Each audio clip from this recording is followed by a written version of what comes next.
Live from London, this is BBC News. In Sudan, conflicting reports that a French embassy convoy was hit with gunfire, leading to their return and the evacuation effort being disrupted. In the UK, Labour opposition MP Diane Abbott has been suspended pending an investigation into a letter she wrote about racism for the Observer newspaper.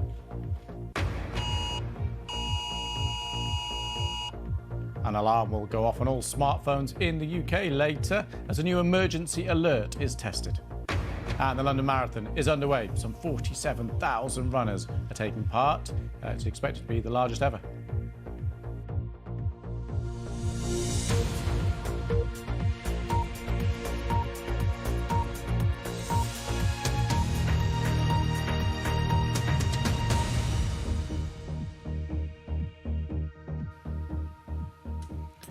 Hello, welcome to the programme. I'm Lewis Vaughan-Jones. I just want to bring you straight away an update that we are getting from Sudan. Of course, the fighting continues in the capital, Khartoum, between the army on one side and a military group, paramilitary group called the RSF.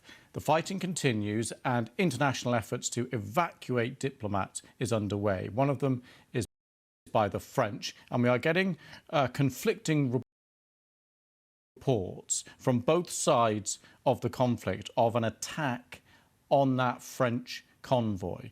Now, I should emphasise right from the beginning a kind of health warning here, because these details we are getting are from both the military groups on each side of the battle in the capital. We don't have independent verification at the moment from the French, for example. But let me bring you the claim and counterclaim as to what has happened. Let's start with the army. So the army in Sudan are saying this, that the Rapid Support Forces, the militia, attacked the French embassy convoy with gunfire, which forced the convoy to return and abort the evacuation. The attack also resulted in wounding a Frenchman. So that is the description of what happened from the army's point of view.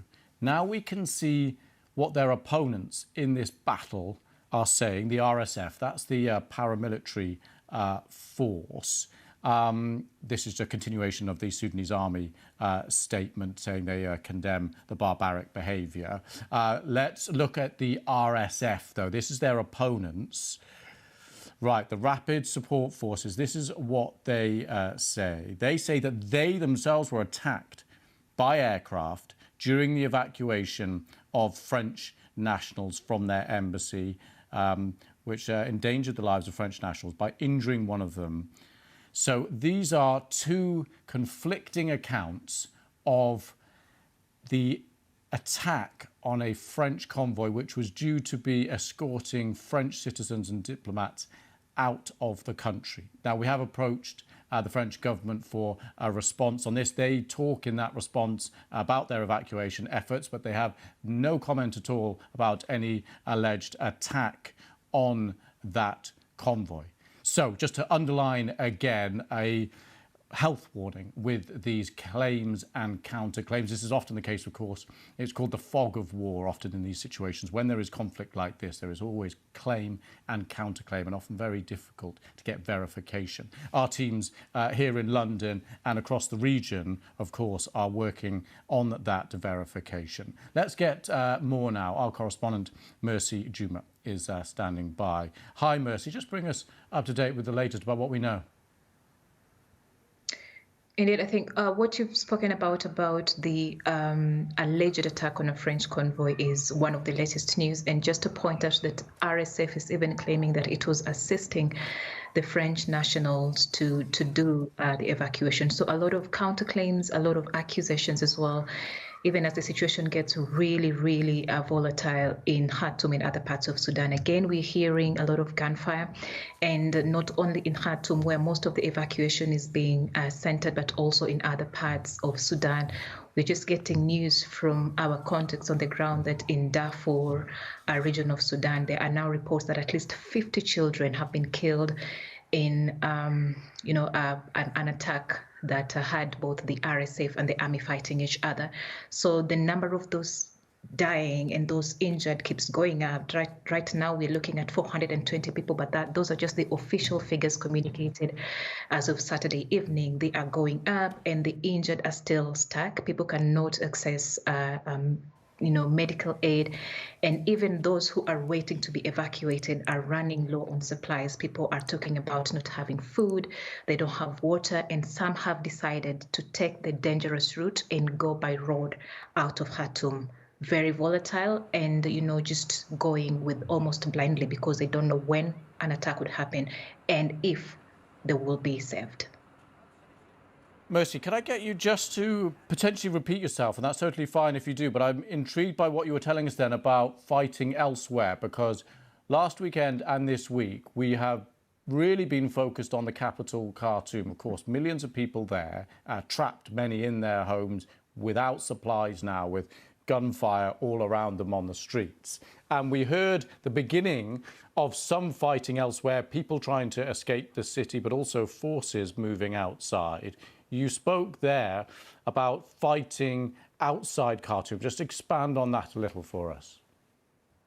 Indeed, while everybody is focusing on Khartoum, and even the evacuations that you're seeing are focused mainly on the residents in Khartoum, even as others are being asked to move like towards the port of Sudan and towards the Red Sea where they can be evacuated. But there are regions like Darfur, a region that is just, recovering after decades of fighting and massacres, and there's a lot of trauma, and it is said to be one of the regions that are the base of the RSF, and there have been pockets of violence erupting in that region. And the Ministry of Health in Sudan from that region is now saying that in the last day or two, 50 children have been killed. We're talking about under 16s in a fight that happened between the RSF and the army. So while Sudan looks like the epicenter, there is a lot of, violence erupting in other sides of Sudan. In Darfur is just one of the regions which we have our eyes on. Mercy, thank you very much for bringing us right up to date there. Appreciate your efforts. Thank you. Well, countries right around the world, of course, are watching this crisis unfold and making decisions over whether to evacuate their diplomatic staff and how. Well, the UK's new Deputy Prime Minister, Oliver Dowden, spoke to the BBC about this. Clearly, it is a complex and fluid situation. It is the case that the Ministry of Defence is acting in support of the Foreign and Commonwealth Office. Now, you would not expect me right now for security reasons to comment on movements on the ground, but that is the current situation. What I would say to British nationals who are in that country, they should follow the advice, which is to stay indoors, to make the Foreign Office aware through their website of their location. What I would say is the situation in Sudan is very different, for example, to what you saw in Afghanistan with op pitting. Clearly, we don't kind of have the level of personnel and so on there that we had in that situation. So the current advice for British nationals is to stay at home, to make the Foreign Office aware of their situation. As I say, the Foreign Office are being operationally supported by the Ministry of Defence actively, but I can't give you any further comment. So that's the latest on the UK efforts. We've covered the French efforts. The Americans, they have confirmed that they have carried out an evacuation of their diplomats, and they've given us some details about how that happened. In a statement, President Biden said this, quote, "On my orders, the United States military conducted an operation to extract US government personnel from Khartoum. We know 3 Chinook helicopters went in to the capital city, landed near the embassy, took fewer than 100 people out, and were out in less than an hour." On to other rescue attempts. We can take a look at these pictures in Saudi Arabia, port of Jeddah. It's sort of 150 people or so got out via this route, mostly citizens of Gulf countries, but also from Egypt and Canada. Actually, the Canadian government has urged the remaining citizens, Canadians that is, in Sudan to, quote, shelter in a safe place. And of course, at the heart of all this is people living in Sudan, and especially the millions in Khartoum, facing very, very dangerous and difficult circumstances right now. Let's hear from someone on the ground right now. We are suffering of lack of food lack of electricity, lack of water. We do not have electricity for 3 days now, and also we do not have access to water since last Saturday, but we are drinking from wells here in Khartoum, and situation is still bad. Yeah, situation is still bad. A pretty much of an understatement there. As we continue to get details in from Sudan, of course, we will bring them to you. Now, though, some breaking news from here in the UK. Politics in the last few minutes. Opposition Labour Party have suspended the MP, Diane Abbott, for suggesting that Jewish people and travellers suffer from prejudice rather than racism. Abbott has apologised for her letter to the Observer newspaper, stating that it was an initial draft sent by mistake, and acknowledged that Jewish people have suffered, quote, monstrous effects of racism. To talk us through this, our political correspondent Helen Catt is standing by for us. Hi there, Helen. So what did this original letter say? So this was a letter that appeared in the Observer newspaper this morning, and it was in reply to another article that had been in the paper before, which related to race. Now, Diane Abbott, she was the first black woman to be elected to the House of Commons. She is a decades-long campaigner for racial justice, and she was responding to this article. And in it, in her letter, she said that she drew a distinction, or appeared to draw a distinction, between racism and prejudice. I'm just trying to find the words here for you, the exact words. She said that Jewish, Irish and traveller people undoubtedly experience prejudice. She said this is similar to racism, and the two words are often used as if they are interchangeable. She then went on to say it was true that many types of white people with points of difference, such as redheads, can experience this prejudice, but they are not all their lives subject to racism. Now, she has since withdrawn that. She said she wholly withdraws that and has apologised for any anguish caused. She said, as you explained, that an error had arisen in an initial draft being sent, but said that that was no excuse. She says that racism takes many forms and that it was completely undeniable that Jewish people have suffered its monstrous effects, as had Irish people, travellers and many others. The Labour Party has, though, suspended her from the Parliamentary Labour Party pending an investigation. They described the comments as deeply offensive and wrong. Helen, this is a party, the Labour Party, that has just been trying to do a lot of work to get away from rows around anti-Semitism.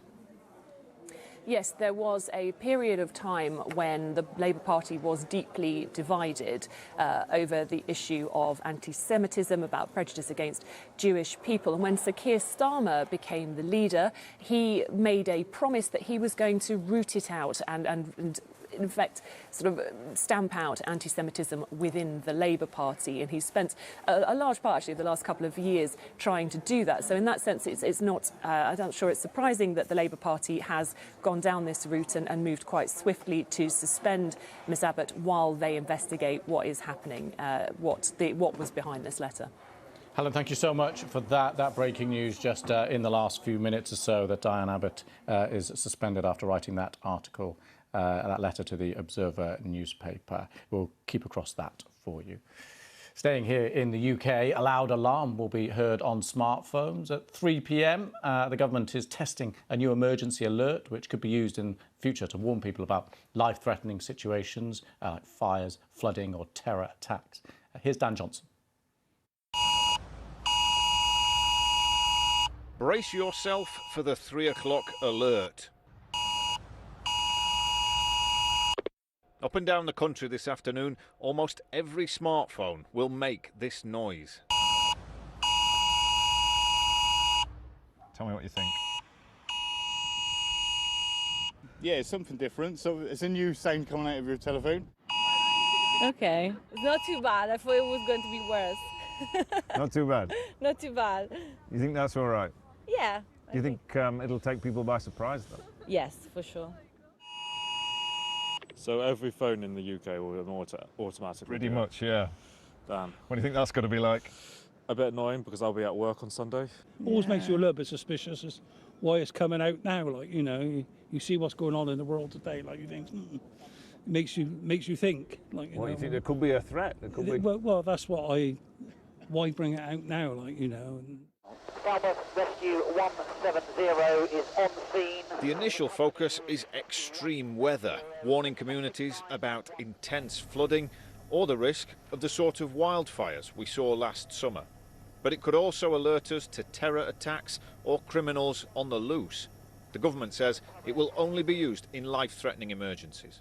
What I'd say to people is, please just put up with the inconvenience for 10 seconds because it's a test of a system that in future could save your life. The emergency alert system is now live and will be used to warn people when lives are in danger. The government's been letting people know what to expect, but there are still concerns about confusion, the potential distraction for drivers, and the risk of secret, hidden phones being exposed, especially those relied on by domestic abuse victims. 1 in 4 women will experience domestic abuse in her lifetime. 7% of women in England and Wales experienced domestic abuse in the last year. So it's safe to assume that there are a significant number of people that need to know that their safety might be at risk from these alerts, and they can opt out and turn them off. Even phones on silent will make the noise. Only aeroplane mode or actually switching it off will stop it. But then apparently, when you turn the phone back on, it will then receive the alert and make the sound. There is a way to opt out though. On an iPhone, you go into Settings, Notifications and switch off Extreme and Severe Alerts. Oh my God! It's the same sort of system that warns Americans about tornadoes. Other countries use it for earthquake or tsunami alerts. The Netherlands has something similar. You cannot miss it, that's for sure. And I bumped into Joni from Amsterdam. I think it's good that that you know that there is something that if you need to be warned, you will be warned. Yeah. But still, some people won't necessarily respond, like baby Rex. Well, it hasn't alerted him, so yeah. He's yeah, that's your review, I suppose. You need to test it on him. And next time, it'll be for real. Dan Johnson, BBC News. And we'll have more on those alerts in just a moment, but just want to let you know, if you've been following the London Marathon here in the UK, the men's race, Kelvin Kiptum has just won in the second fastest marathon time in history. A remarkable achievement. We'll have plenty more on that in just a moment. First, though, just want to get a bit more on these alerts because they are already in use around the world. And our newsroom reporter, Naomi Choi-Smith, explains how the system works in different countries. Well, the new UK emergency alert system is modelled after similar systems in places like Japan, Canada and the US. So let's take a closer look at the American system for a moment, which sends an emergency wireless alert to your mobile along with a vibration and a sound not dissimilar from the one being used in the UK alert. And in the case of a serious nationwide emergency, you may even get a text directly from the office of the US president. Now, in the US, these alerts are not just used for terror threats or extreme weather emergencies. They're also used in the cases of missing children, where you may get a phone alert, and also you may see on a highway billboard information about a missing child. Now, to Europe for a moment, a continent that has been seeing extreme weather the past few summers. In France here and in Greece, the authorities have been using the emergency alert system to alert people about nearby wildfires and other natural disasters and extreme weather events. Now, a country that has been using the emergency alert system for years is Japan. To warn people about impending tsunamis, you'll get an alert on your phone, it'll be broadcast across the TV, and sirens will blare across the coastline to alert people about an impending tsunami. Now, in New Zealand, the emergency alert system was also heavily used during the pandemic to inform people about nearby COVID outbreaks or restrictions. Now, the New Zealand authorities credit this system with saving countless lives. But when these systems go wrong, they can cause confusion and panic, as was the case recently in Florida, when an emergency alert test was sent out in error at 4 o'clock in the morning, leading to some very disgruntled Floridians and leading to the governor, Ron DeSantis, issuing this tweet promising accountability for using the test of the emergency alert system wrongly. And in a now infamous case in Hawaii back in 2018, this alert was sent out to all Hawaii residents, warning of an impending missile attack, causing panic, sending people running for shelter and evacuating. Now, it turned out that someone had literally pressed the wrong button when it came to this alert, and that there was, in fact, no threat. So, sometimes these systems are not foolproof, but generally authorities and advocates of the emergency alert system say they can, if used correctly, save countless lives. Thanks to Naomi for that. Next, voters in North Kosovo are choosing new mayors in 4 regions where Serbs are in the majority. Ethnic Serb parties are boycotting the election because authorities refuse to grant a limited autonomy to Kosovo Serbs. Our Balkans correspondent Guy Delorney has the latest. Well, you say the people are voting. They're not really. The reports from these 4 municipalities in North Kosovo is the turnout is, well, you could probably count it on the fingers of one hand in some of those municipalities. In Zvečan municipality, for example, there have been suggestions that only one person has so far turned out to vote, and that was actually a candidate to be mayor of Zvečan municipality. The reason behind all this, as you say, is that ethnic Serb parties are boycotting these votes. These are majority Serb areas, so of course ethnic Serb people in those areas aren't going to go out and vote. It's that simple. So you're having a situation which is quite bizarre, whereas the majority of the candidates, almost all the candidates bar one who are standing, are ethnic Albanian. The only people who are likely to go out and vote are ethnic Albanian. They're easily in the minority in these areas, and the president of Serbia has said it's absolutely shameful that these elections are going ahead without the participation of Serb candidates or Serb voters. Guy, just talk us through the background to all this then. So all of this is down to the identity of these areas of North Kosovo. Sorry to interrupt Guy there. We will be back with him as and when we get a bit more on the results for that. Next, though, let's go to the London Marathon, which is a huge event worldwide, and our reporter Matt Graveling is there. Matt, there's been plenty happening already. Talk us through it. What a day so far, and we've yet to have any of the charity runners coming through. We've been seeing the finishers of the elite races, the men's and women's wheelchair, and also the elite men and women coming past, and there's been some records broken already, I can tell you. Kelvin Kiptum in the men's has smashed the course record here in London. He's got the second fastest marathon time ever with a time of 2:01:27. The only man who's ever gone faster, of course, is Kipchoge. The Kenyan, he won in his debut marathon last year in Valencia with a really strong second half, and that's exactly what he did here in London. Huge second half of his marathon today, crossing the line a good 2 or 3 places in front of his second place rival. In the women's, well, it was a bit of a shock because a track superstar, the 5 and 10,000 reigning Olympic champion, Sifan Hassan, she turned up. She said, I've never done a marathon before. I'll see what happens. It's fair to say she struggled in the race with a little bit of cramp. She even ran off to get a water bottle all of a sudden, losing a few seconds.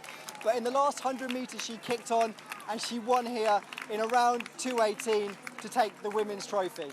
In the men and the women's wheelchair, well, it was the same as always, really, for the men in the last 3 London marathons. Marcel Hug from Switzerland taking that one by a country mile, it's fair to say, but there was a sprint finish in the women's with the Australian Madison De Rosario winning by just about a second. But as I say, that's just the start, because over the next few hours, the thousands and thousands, around 47,000 people who have been raising money for charity, the amateur runners, if you will be coming down, crossing this line, all running for great causes, some of them trying to set a world record, whether it's running as a dinosaur, running in clogs, or maybe even running in Wellington boots, which, let's be honest, with the marathon returning to its spring schedule and a little bit of rain here in London, might be quite useful.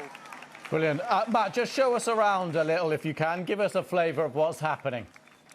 Okay, before I show you around, in my pocket, I've done absolutely zero to earn this, but this is what people are going to be winning as they come over the finish line this year. This is the 2023 marathon medal, which will be hung over the necks of people. Now, let me take you on a quick little walk if you've got a bit of time. So over here, you can see people are being cheered in through the course. Some of the elite men are just finishing up. But over here, this is where people will be funneling through. All of the volunteers here in the purple, you can see someone getting a massage just there. And that's where they'll be getting their goodie bags. Also, their little medal that I showed you earlier. And more importantly, being meted by their friends and their family. I ran this race in October. I can tell you I got very emotional as I crossed this line. So we're going to be expecting a lot more tears and a lot more money raised for charity. Well, Matt, now you've said that, I have to ask you your time. And it's got to be an impressive one now after you've just built it up. What was your time? My time was 3 hours 45, which I think I'll take. It was okay. I got to admit, I'm so disappointed it was such an impressive time. Great stuff, Matt, and I know the emotions down there are strong, exactly where you are at the finish line. Thank you for your reporting, great stuff. We will leave you to it for the moment, and I know we'll be crossing back to you a little later in the afternoon. Thanks for that.